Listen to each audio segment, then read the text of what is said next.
kecil. Peri kecil ini memegang ranting patah dengan kedua tangannya, lalu memejamkan matanya. Bakat sihir yang luar biasa. Ranting itu pulih kembali dengan ajaib. Dia memiliki wajah seperti malaikat, lengan yang perkasa, sayap seperti elang. Dia bernama Maleficent, malaikat penjaga hutan ini. Setiap hari dia terbang membanggakan sayapnya, membumbung tinggi di atas binatang mengagumkan. Dalam hutan Primor, sulit dibayangkan, peri kecil yang baik dan ceria menjadi penyihir yang menakutkan. Dia membunuh dengan tegas dan kejam. Hutan yang awalnya penuh semangat menjadi hutan yang penuh iblis. Dan perubahan Maleficent, semuanya berasal dari anak manusia. Pada hari itu, seorang anak laki-laki masuk ke dalam hutan, mencuri, dan tertangkap oleh para peri. Itulah pertama kalinya Maleficent bertemu manusia. Meskipun dia mendesak dan menginterogasi anak lelaki itu, dia tetap ramah dan tidak menyakiti anak itu. Setelah anak itu menyerahkan permata yang dicuri, Maleficent mengantarnya keluar dari hutan. Sebelum berpisah, anak lelaki itu menunjuk ke kastil dari kejauhan dan memberitahu Maleficent, meskipun dia masih anak yang malang, tapi suatu hari nanti dia akan tinggal di sana menjadi seorang raja. Anak itu juga mengatakan bahwa orang tuanya telah meninggal. Dia satu-satunya yang tersisa. Maleficent merasakan hal yang sama setelah mendengarnya, karena dia juga yatim piatu. Dua anak yang kesepian, entah mengapa saling berempati. Ketika mereka berjabatan, Maleficent melepaskan genggamannya. Maleficent merasa terbakar oleh cincin yang dikenakan anak itu. Lalu dia memberitahu anak itu bahwa besi dapat membakar para peri. Setelah mengetahui hal itu, anak itu melepaskan cincinnya tanpa ragu dan membuangnya. Ketegasan anak lelaki itu membuat Maleficent tenang. Meskipun dia miskin, namun anak lelaki itu membuang cincinnya demi dia. Hal yang paling berharga. Hati Maleficent sangat tersentuh. Tidak hanya itu, pencuri kecil yang awalnya berencana mencuri permata mendapat sesuatu yang berharga. Sejak anak itu kembali menemui Maleficent, mereka berdua bermain dengan asik di hutan, bermain bersama setiap hari. Kebencian antara manusia dan peri terhiraukan oleh mereka. Dari waktu ke waktu, persahabatan mereka berubah menjadi emosi yang lain. Pada hari ulang tahun Maleficent, anak lelaki itu menciumnya dan mengatakan padanya bahwa ini adalah ciuman cinta sejati. Namun apakah ini permasalahannya? Dalam sekejap mata, Maleficent tumbuh menjadi peri yang cantik dan kuat. Dia terbang tinggi dan melihat ke bawah dari langit. Dia bertanggung jawab melindungi hutan Mor. Tapi anak itu tumbuh terobsesi dengan mengejar kekuasaan dan tidak pernah datang menemui Maleficent lagi. Ciuman cinta sejati yang sebenarnya hanyalah sebuah kebohongan. Pada saat yang sama, Raja Manusia yang brutal karena mendambakan harta dan keindahan di hutan. Maka terjadilah perang di kerajaan Mor dan membunuh pasukan anjing raksasa. Lalu Maleficent bertarung sendirian, tanpa rasa gentar. Dia marah dan mencela pasukan manusia. Namun dia diejek oleh para prajurit. Sang raja memerintahkan prajuritnya untuk menyerang. Maleficent memanggil peri pohon raksasa, lalu memimpin dan menyerang prajurit.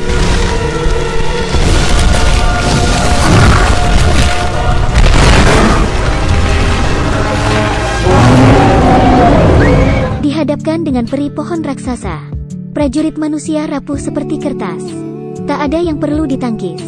Bahkan ketika sang raja menghadapi Maleficent, jatuh seketika. Prajurit manusia dengan cepat mundur.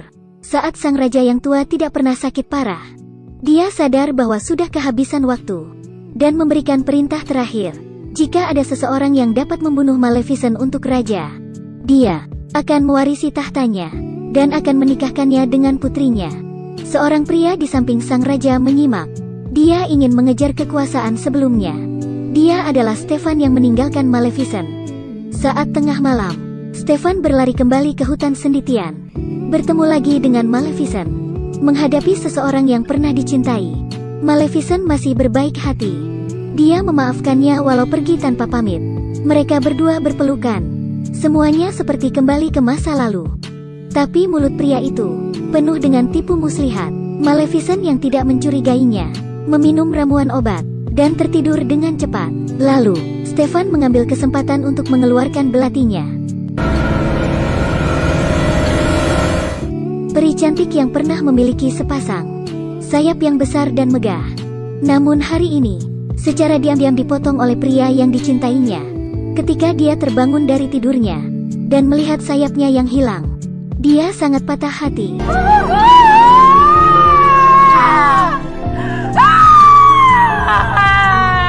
Maleficent meratap putus asa.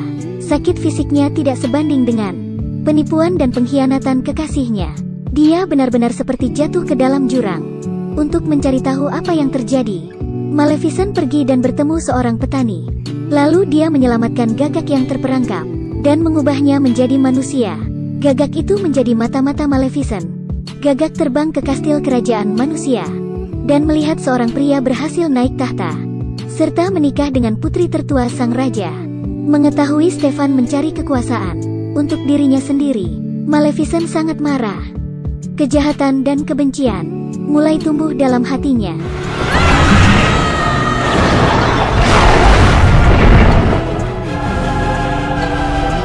Maleficent berjalan dengan lantang kembali ke hutan dengan kegelapan hatinya dan membawa pasukannya ke sana.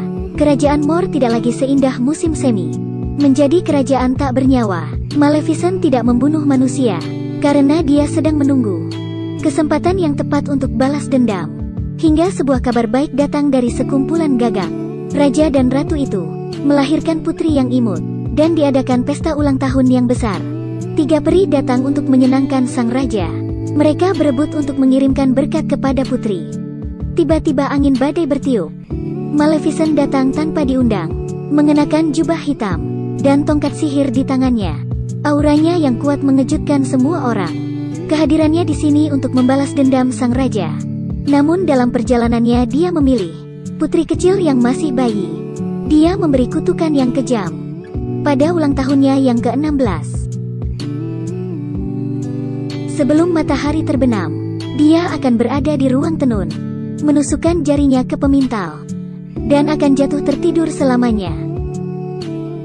Sang raja lemas dan tidak dapat berbuat apa-apa. Dia berlutut memohon belas kasihan kepada Maleficent, memohon untuk membebaskan kutukan dari putrinya. Maleficent menikmati sensasi balas dendamnya dan menyeringai jahat, sembari menambahkan kata-kata kutukannya, bahwa sang putri bisa terbangun dari tidur lelapnya. Namun untuk membangunkannya hanya berasal dari ciuman cinta sejati. Tentu saja, kalimat itu ditujukan kepada sang raja dan membiarkan selama hidupnya dalam kesalahan dan pengkhianatan. Untuk mencegah kutukan itu terjadi, raja memerintahkan untuk menyita semua alat pemintal di seluruh kerajaan, menghancurkan dan membakarnya, mengunci alat pemintal di penjara bawah tanah. Dia juga merahasiakannya dari sang putri.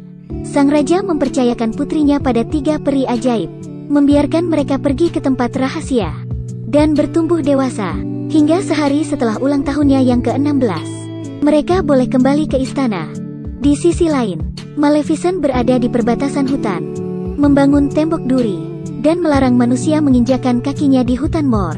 Sejauh ini tidak ada komunikasi antara manusia dan peri. Yang tersisa hanyalah kebencian. 3 peri kecil menjaga sang putri, membawanya ke sebuah pondok di hutan lebat. Mereka berubah menjadi 3 petani perempuan, merawat sang putri. Tapi keberadaan mereka telah ditemukan oleh Gagak sejak lama. Kemudian Maleficent datang, berbincang dengan bayi kecil melalui jendela. It's so ugly, I almost feel sorry for it.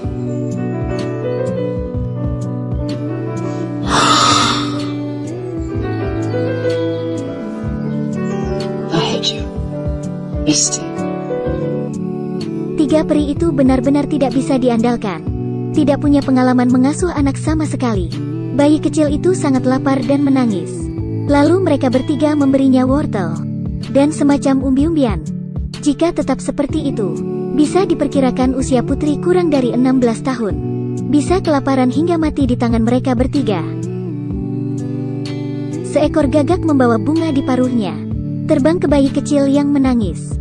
Gagak itu mendekatkan bunga ke mulut bayi. Bayi kecil menghisap nektar dan seketika berhenti menangis. Semua itu diatur oleh Maleficent. Meskipun dia membenci manusia dan kekejamannya kepada putri kecil itu, Dia menyelamatkan putri ketika dalam kesulitan. Ketika dia bertingkah seperti bayi dan menggendongnya tinggi. Saat musim berganti, putri kecil bertumbuh setiap harinya. Menjadi putri yang sangat cantik. Penasaran dengan segala sesuatu di dunia. Suatu hari dia lari ke hutan sendirian.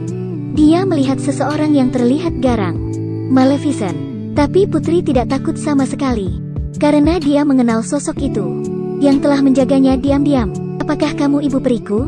Secara bertahap, Maleficent dipengaruhi oleh seorang putri yang lugu. Melihat sang putri dan para peri saling bermain. Seperti melihat dirinya sendiri. Meskipun merasa dilukai sang raja. Tapi anak ini tidak bersalah. Melihat sang putri tertidur, Maleficent menyesali kutukannya. Aku ingin mencabut kutukanku. Aku ingin mencabut kutukanku. Menghilanglah. Namun kutukan itu tidak tercabut. Satu-satunya cara saat ini adalah membantu putri menemukan cinta sejatinya dan mematahkan kutukan dengan ciuman cinta sejati. Kebetulan sekali, ada seorang pangeran menunggangi kuda putih melintas. Tersesat di hutan, pangeran dan putri bertemu untuk yang pertama kali. Mereka memiliki kesan yang baik satu sama lain. Tapi sebagai seseorang yang pertama kali datang ke sana, Maleficent berkata bahwa tidak ada cinta sejati di dunia. Itulah mengapa dia mengucapkan kutukan itu. Dalam sekejap mata, hari ini adalah ulang tahun putri yang ke-16. Tiga peri itu tidak sengaja mengatakan kata-kata dari mulutnya. Sang putri mengetahui masa lalunya dan tidak mempercayainya. Ibu peri yang paling dia hormati memberinya kutukan yang paling kejam. Dia berlari ke hutan untuk menanyai Maleficent. Setelah mendengar pengakuan dari Maleficent, sang putri sangat sedih. Dengan penuh amarah, dia kembali ke istana. Tapi kedatangannya tidak mendapat sambutan yang hangat dari ayahnya. Namun sebuah perlakuan yang dingin. Sang raja tersiksa oleh kutukan itu, berubah menjadi gila.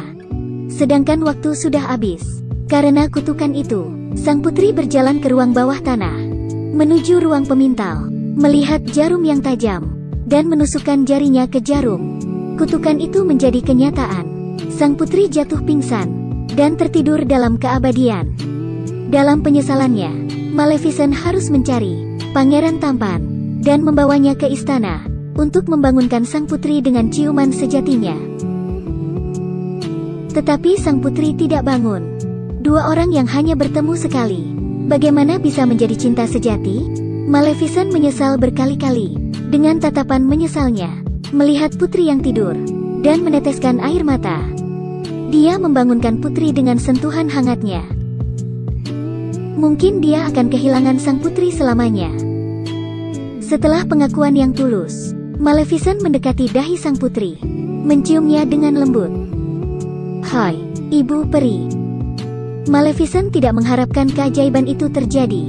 Sang putri benar-benar bangun. Itulah yang disebut dengan ciuman cinta sejati, yang belum tentu cinta pria dan wanita.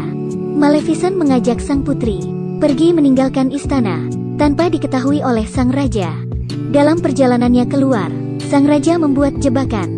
Dia tahu bahwa Maleficent takut pada benda besi. Jadi dia membuat jaring dari besi, dan menjatuhkan ke Maleficent. Dalam keadaan terdesak, Maleficent menggunakan sihirnya. Dia mengubah si gagak menjadi naga.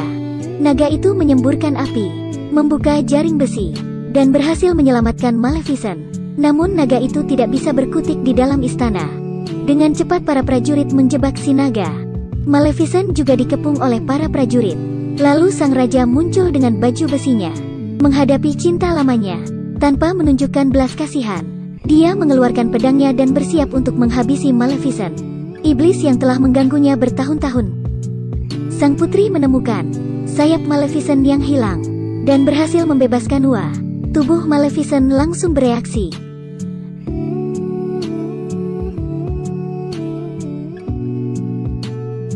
Maleficent yang mendapatkan sayapnya kembali, terbang perlahan, dengan bantuan si naga, menyeret sang raja keluar dari istana ke atas menara, dan ingin menjatuhkannya dari sana. Dia mencengkram leher raja dengan kuat, namun melihat pria yang pernah dia cintai, membuat hatinya melunak lagi. Dia memilih untuk mengakhirinya, lalu meninggalkan raja di menara. Tapi sang raja kehilangan akal sehatnya. dan berniat untuk mati bersama Maleficent. Mereka berdua jatuh bersama-sama. Maleficent berusaha melepaskan genggamannya, lalu melayang di udara, dan raja jatuh ke tanah. Sang raja telah mengejar kekuasaan sepanjang hidupnya, mengkhianati cintanya, kehilangan kasih sayang keluarganya, dan hidup dalam ketakutan setiap harinya. Pada akhirnya dia tidak bisa menghindari takdir keruntuhan dan kekalahan. Film ini berjudul Maleficent. Diadaptasi dari cerita Sleeping Beauty, dongeng yang semua orang kenal sebelumnya. Adaptasi film yang modern dan feminin. Penjahat sebelumnya, Black Witch, berubah menjadi baik, menjadi nirwana kelahiran kembali dalam cinta. Pahlawan yang menyatukan manusia dan peri. Dan Sleeping Beauty adalah pemenang terbesar dalam film ini. Hanya berbaring dan tertidur lama. Setelah bangun, dia mewarisi tahta, menjadi ratu yang percaya diri. Saya harus mengatakan bahwa zaman telah berubah. Membangunkan putri tidur tidak lagi membutuhkan pangeran yang tampan, melainkan seorang ibu tiri. Cukup cerita untuk hari ini. Jika kamu ingin mendengar cerita lainnya, klik tombol like dan follow. Sampai jumpa kembali.